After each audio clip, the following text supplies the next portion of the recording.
Assalomu alaykum, qadrli teletomoshabinlar. Surxondaryo telekanali dasturlarini ekologiya va biz ko'rsatuvi bilan davom ettiramiz. Mazkur ko'rsatuvni tayyorlanib efirga uzatilishidan asosiy maqsad atrof muhitni asrash hamda tabiatni muhofaza qilish borasida amalga oshirilayotgan ishlarni siz aziz teletomoshabinlarga yetkazish, shuningdek aholining tabiatni asrashga bo'lgan ekologik madaniyatni shakllantirishni maqsad qilganmiz. Bugun ham ekologik muammolar, shuningdek atrof muhitni muhofaza qilish borasida yurtimizda amalga oshirilayotgan ishlar xususida ma'lumotlar berish maqsad qilganmiz. Ayni mavzuda suhbatlashish uchun studiyamizga Termiz davlat universitetining o'qituvchilari Muhammadiyev Asadulla Sharafuddinovich hamda Nurgaliyev Najmiddin Abdumajidovichlarini taklif etganmiz. Studiyamizga xush kelibsizlar. Asadulla Sharafuddinovich, bilamizki, bugungi kunda ro'y berayotgan global ekologik muammolar nafaqat yurtimizda, balki butun dunyoda bor. Shu ma'noda ekologik muammolar ko'lamiga ko'ra global, mintaqaviy va milliy global ekologik muammolarga bo'linadi. Keling, dastlab shular xususida ma'lumotlar bersangiz. Avvalambor assalomu alaykum. Ekologik muammolar ko'lamiga ko'ra global, mintaqaviy va mahalliy ekologik muammolarga bo'linadi. Keling, avvalambor butun yer yuzidagi o'sha global ekologik muammolarga to'xtalib o'taylik. Nima uchun globallik darajasi bor? Butun yer yuzida mavjud bo'lgan tiriklikka xavf soluvchi ekologik muammolarni biz global ekologik muammolar deb atab o'tamiz. Bugungi kunda yer yuzida yuz berayotgan o'sha iqlim o'zgarishi ekologik muammolar deymiz, ozon qatlamining yemirilishi deymiz, ichimlik suvlarining cheklanganligi deymiz, chiqindilar muammosi deymiz. Sanab ketaveradigan bo'lsak, bir qancha global ekologik muammolarni alohida ta'kidlab o'tishimiz mumkin bo'ladi. Demak, o'shalardan bir qanchalarini misol tariqasida keltirib o'tish joiz. Demak, ozon qatlamining yemirilishi. Ozon o'zi nima vazifalarni bajarib beradi? Ozon qatlami o'sha quyoshdan kelayotgan radioaktiv nurlarni, ya'ni tirik organizmlarga salbiy ta'sir ko'rsatuvchi radioaktivlik xususiyatiga ega bo'lgan nurlarni o'zida tutib qoladi. Ozon qatlami yer yuziga yetib kelishi kerak bo'lgan o'sha nurning 42%ni, ya'ni zararli qismini o'zida tutib qoladi va keraklicha yer yuziga yetkazib berish imkoniga ega bo'ladi. Bugungi kunda ozon qatlamining yemirilishi natijasida yer sharida turli xildagi ekologik muammolarning ortib borishi deydigan bo'lsak, insonlarda, tirik organizmlar, o'simliklarda turlicha kasalliklarning vujudga kelishlarini alohida ta'kidlab o'tamiz. Bundan tashqari biz aytib o'tishimiz mumkin, ichimlik suvlarining cheklanganligi, butun yer yuzida ichimlik suvlarining o'sha 2-2,5% ni ichimlik suv sifatida foydalanish imkoniga egamiz. O'sha dengiz suvlarini ham, dengiz okean suvlarini ham ichimlik suvga keltirib oladigan darajada texnologiyalar taraqqiy etgan-ku deb aytib o'tishimiz mumkin, lekin o'sha ichimlik suviga aylantirish imkoniyatiga egamiz. Buni Amerika Qo'shma Shtatlarida, Xitoyda, Yaponiyada, Birlashgan Arab Amirliklarida bu tajribalar o'tkazilgan va ijobiy natijalarga erishgan. Lekin suvning tannarxi degan tushunchasi bor. O'sha tannarxiga juda sezilarli darajada ta'sir ko'rsatadi. Ya'ni 1 litr suvimizga bo'lgan o'sha tannarxning ortib ketishi natijasida butun aholiga bu suvni yetkazib berish imkoniga ega emas. Ya'ni insonlarning o'sha moliyaviy jihat bilan bog'liqlik taraf bo'lganligi uchun ham biz ichimlik suvlarini cheklangan deymiz. Suvlar o'zi tugaydigan va tugamaydigan tabiiy resurslarga bo'linadi. Biz suvni miqdor jihatdan tugamaydi, lekin sifat jihatdan tugaydigan tabiiy resurslar sarasiga kiritib o'rganamiz.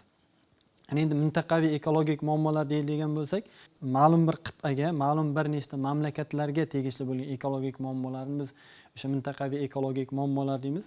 Yevropa mintaqasida botqoqlashish, o'sha yog'in miqdorining ko'p bo'lishi, suv toshqinlarini aytib o'tadigan bo'lsak, Amerika Qo'shma Shtatlarida mana 2024-2025-yillarda yuz bergan o'rmon yong'inlari ma'lum bir shtatlarda kuzatilayotganliklari bu o'sha hududlar uchun ekologik muammo sifatida, mintaqaviy ekologik muammo sifatida o'rganamiz.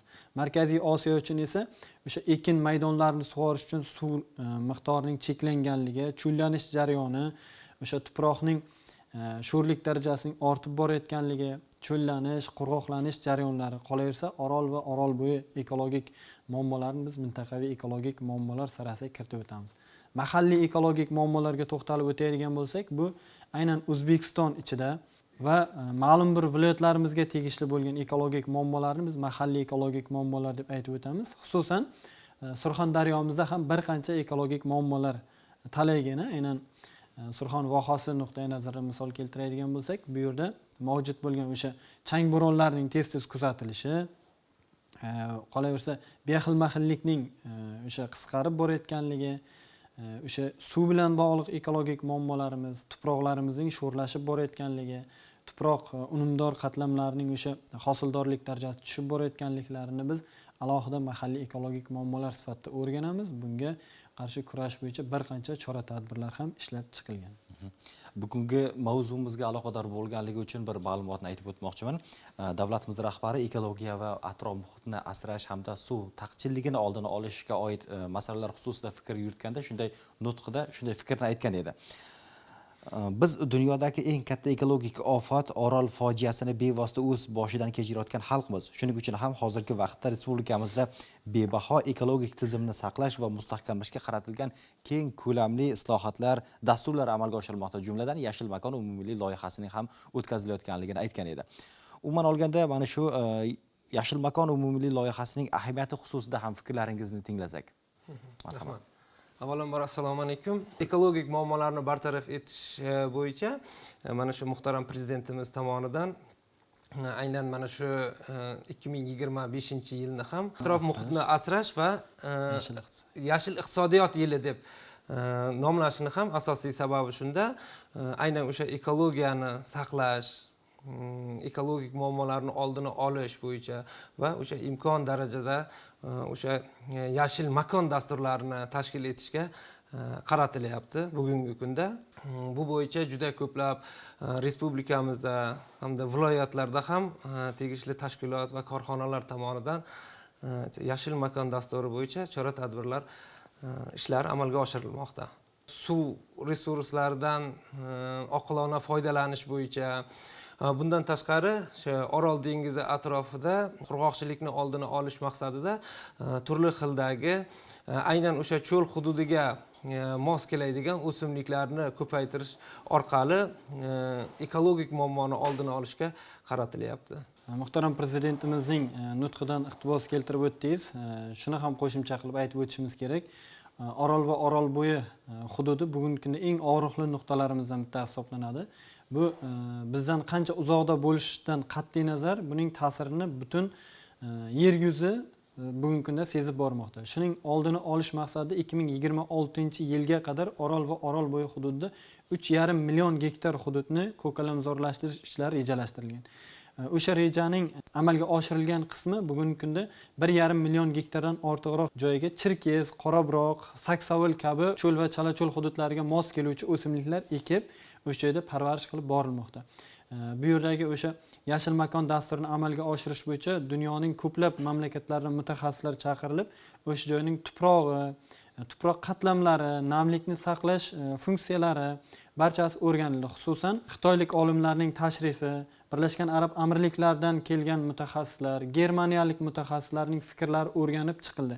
Bu loyihalarning amalga oshirilishidan oldin mutaxassislarning fikrlari o'rganildi va bu yerga bugungi kunda o'sha chirkez, qorabroq, saksavul kabi cho'lga xos bo'lgan o'simliklar ekib, bu yerda parvarish qilib borilmoqda.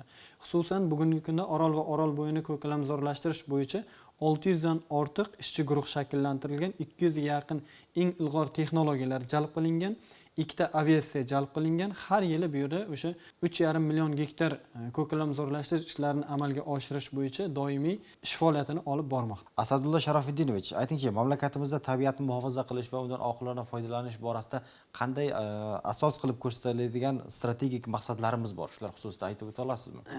Demak, bugungi kunda ekologik muammolar va ularning oldini olishga qaratilgan bir qancha strategik jihatlar ishlab chiqilgan. Xususan, muhtaram prezidentimizning 2023-yil 11-sentyabrda o'sha qabul qilgan farmonlari yuzasidan, ya'ni O'zbekiston 2030 strategiyasi qabul qilindi. Bu strategiyada ham har bitta hududni ko'kalamzorlashtirish, yashil yo'laklar barpo etish, yashil xonadon, yashil mahallalar barpo etish, qolaversa sog'lomlashtirish, yashil yo'laklarni barpo etish bo'yicha bir qancha strategiyalar belgilab berildi. O'zbekiston 2030 strategiyasida o'sha yashil yo'laklarning barpo etilishidan asosiy maqsad bor. Bu yerga yoshlarimiz madaniy hordiq olish va bilasizmi, yashil yo'laklarda mana bu yosh keksaroq bobolarimiz, momolarimiz, otaxonlarimiz, onaxonlarimiz sayr qilganda bag'ridili yayrab, o'sha joyda toza kisloroddan nafas olish imkoniyatlari yaratilishi alohida belgilab berilgan. Har bitta shahar va shahar tiplarida o'sha yashil makon dasturi asosida o'sha alohida joylar ajratilib, u yerlarda ko'kalamzorlashtirish ishlari olib borilishi alohida belgilab berildi. Shuni ham alohida ta'kidlab o'tishimiz kerak. O'sha O'zbekiston 2030 strategiyasida 2,5 milliondan ortiq o'sha shahar va shahar tiplarida o'sha yashil makon ko'chatlarini ekish nazarda tutilganligini alohida ta'kidlab o'tish joiz. Rahmat ma'lumotlaringiz uchun. Najmiddin Abdumajidovich, bilamizki, Konstitutsiya bosh qomusimiz. Ushbu bosh qomusimizda davlatning va har bir shaxsning atrof muhitni muhofaza qilish sohasidagi vazifasi va majburiyatlari belgilab berilganmi? Albatta, bu bo'yicha shu O'zbekiston Respublikasi Konstitutsiyasining yangi talqindagi qabul qilingan qonunning 62, 64, 66 hamda 68 moddalarida aynan shu ekologiya va atrof muhitni muhofaza qilish bo'yicha alohida e'tibor qaratilgan. Bunda o'sha bevosita aholi tomonidan madaniy meroslarni asrab avaylash, shu bilan birgalikda o'sha yer resurslaridan oqilona foydalanish bo'yicha va ularni asrash, avaylash bo'yicha o'sha konstitutsiyamizning moddalarida keltirib o'tilgan. Bilamizki, ekologik muammolardan yana biri bu chang bo'ronlarning bo'layotganligi, shuningdek qurg'oqchilikning kuzatilayotganligini aytishimiz mumkin. Umuman olganda mana shu chang bo'ronlarning tabiat salbiy ta'siri, shuningdek uning oldini olish borasida qilinayotgan ishlar haqida nimalarni aytgan bo'lardingiz? Cho'llanish jarayonlari asosan o'sha qurg'oqchilik jarayonlaridan kelib chiqadi. Qurg'oqchilik jarayonlari aslida 3 xil namoyon bo'ladi. Birinchisi atmosfera qurg'oqchiligi deyiladi. Atmosfera qurg'oqchiligida, ya'ni kunlarning isishi natijasida atmosfera havosidagi namgarchilikning kamayishi evaziga hosil bo'ladi. Ikkinchi qurg'oqchilik turi esa bu qishloq xo'jaligi qurg'oqchiligi deyiladi. Bu qishloq xo'jaligi qurg'oqchiligi ko'proq shu ekin maydonlariga ko'proq ta'sir ko'rsatadi. Ya'ni bunda hosildorlikning kamayib ketishi, ekinlardan olinadigan hosildorlikning kamayishi bilan bog'liq bo'lsa, uchinchisi esa suv qurg'oqchiligi. Ya'ni suv qurg'oqchiligi bu o'sha daryolarda, kanallarda suvlarning sathining pasayib ketishi. Misol tariqasida olishimiz mumkinki, mana yildan yilga Orol dengizini misol qilib oladigan bo'lsak, aytaylik, suvning sathi yillar davomida pasayib borishi. Bu aytaylik o'sha suv qurg'oqchiligiga misol keltirsak bo'ladi. Rahmat, chang bo'ronlarini monitoring qilib borish, tahlil jarayonlari haqida nimalarni ayta olasizlar? Chang bo'ronlari o'z-o'zidan sodir bo'lmaydi. Bugungi kunda chang bo'ronlarining tez-tez kuzatilishiga asosiy omil sifatida qurg'oqlashish, o'sha iqlim o'zgarishi, haroratning qizib borishlarini asosiy omil sifatida belgilanadigan bo'lsa, ikkinchisi o'sha bexilma-xillikning yo'qolishi. Xususan o'sha bu ham qurg'oqchilik bilan aslida bog'lasak bo'ladi. Sababi yerning namligi bo'lmagandan keyin o'simliklar ham o'z-o'zidan nobud bo'lib ketish tizimlari bor. Demak, bugungi kunda butun respublikamiz, xususan o'sha vohamizda kuzatilayotgan chang bo'ronlarini monitoring qilib borish uchun onlayn stansiyalar, ya'ni onlayn kuzatib borish stansiyalari barpo etilgan. Bu stansiyada PM2,5, PM10 o'sha diametrlik changlar aniqlanadi. Bu yerda doimiy monitoring kuzatib boriladi. Bir sutkada 24 soat bo'ladigan bo'lsa, 24 soat mobaynida o'sha PM2,5 va PM10 diametrlik zarrachadagi chang bo'ronlari doimiy monitoring qilib boriladi. Bularning ichida eng xavflilaridan bittasi PM2,5 chang zarrachalari hisoblanadi. PM2,5 zarrachalari inson organizmiga va inson tanasiga to'g'ridan to'g'ri ta'sir qiluvchanlik xususiyatiga ega bo'ladi. Bundan tashqari noorganik changlar deymiz. Noorganik changlar ham ta'sir ko'rsatadi, lekin PM2,5 diametrlik changlar insonda turli xildagi keyinchalik sodir bo'luvchi ekologik kasalliklarga sabab bo'lishi mumkin. Xususan o'sha yurak ishemik kasalliklari, yurak o'sha qon tomirlari tramplar hosil qilishi, psixologik ta'sir ko'rsatishi va qolaversa bundan tashqari bir qancha yana kasalliklarga sabab bo'lish jihatlarini aytib o'tishimiz mumkin. Xususan Termiz davlat universiteti tabiiy fanlar fakulteti ekologiya va tuproqshunoslik kafedrasida o'sha mahalliy tilda aytiluvchi afg'on shamoli ta'sirida ro'y beradigan chang bo'ronlarini monitoring qilish, kuzatish, baholash bo'yicha men o'zim ilmiy ishlarimni davom ettirmoqdaman. Bularga qarshi kurash bo'yicha bir qancha chora-tadbirlar ham ishlab chiqyapmiz. Bu chora-tadbirlardan eng asosiylari o'sha meni muhitda o'sha changlarni tozalovchi texnologiyalarni joriy qilish maqsadga muvofiq bo'ladi. Chunki chang bo'ronlari bu tabiiy omil sifatida sodir bo'ladi. Buni biz hech qanaqasiga bir to'xtatib qo'yish yoki bo'lmasam kamaytirish imkoniga hozirchalik ega emasmiz. Asosiy kurash jihatlarining bittasi o'sha tibbiyot niqoblaridan foydalanish, o'sha yashil makonlarni barpo etish, nafaqat O'zbekiston hududida, qo'shni mamlakatlar bilan hamkorlikda o'sha chang bo'ronlar sodir bo'luvchi o'choqlarigacha biz o'sha yashil makonlarni tatbiq qiladigan bo'lsak, ko'proq o'sha yashil makon hududlarini kengaytirib boradigan bo'lsak, bunga sezilarli darajada chang bo'ronlarining ta'sirini kamaytirishga xizmat qiluvchi tizimlardan sanaladi.